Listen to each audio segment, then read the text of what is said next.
Assalomu alaykum hammaga. Bugun sizlar bilan uy sharoitida juda mazali o'xshab chiqadigan pitsa tayyorlaymiz. Buning uchun bizga Maxia firmasining ketchup hamda mayonezlari kerak bo'ladi.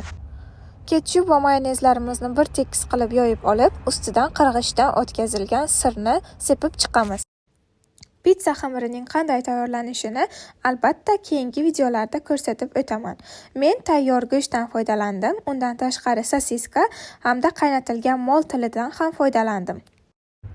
Cherry pomidorlari va bulg'or qalampiri bilan mana shunaqa chiroyli qilib bezatib olamiz. Pizzamiz deyarli tayyor. Pechga tiqishdan oldin bitta tuxumni atalab olib, chetlariga surtib, ustidan kunjutni sepsangiz ham bo'ladi. Pizzamizni xamirlari pishgandan so'ng ishib chiqadi. Mana shunday. Dasturxonga tortishimizdan 5 minut oldin ustiga eriydigan sirlarni sepib, yana 5 minutga mikrovolnovkaga yuboramiz. Pizzamiz ham tayyor. O'z yaqinlaringiz uchun tayyorlab berishingiz mumkin.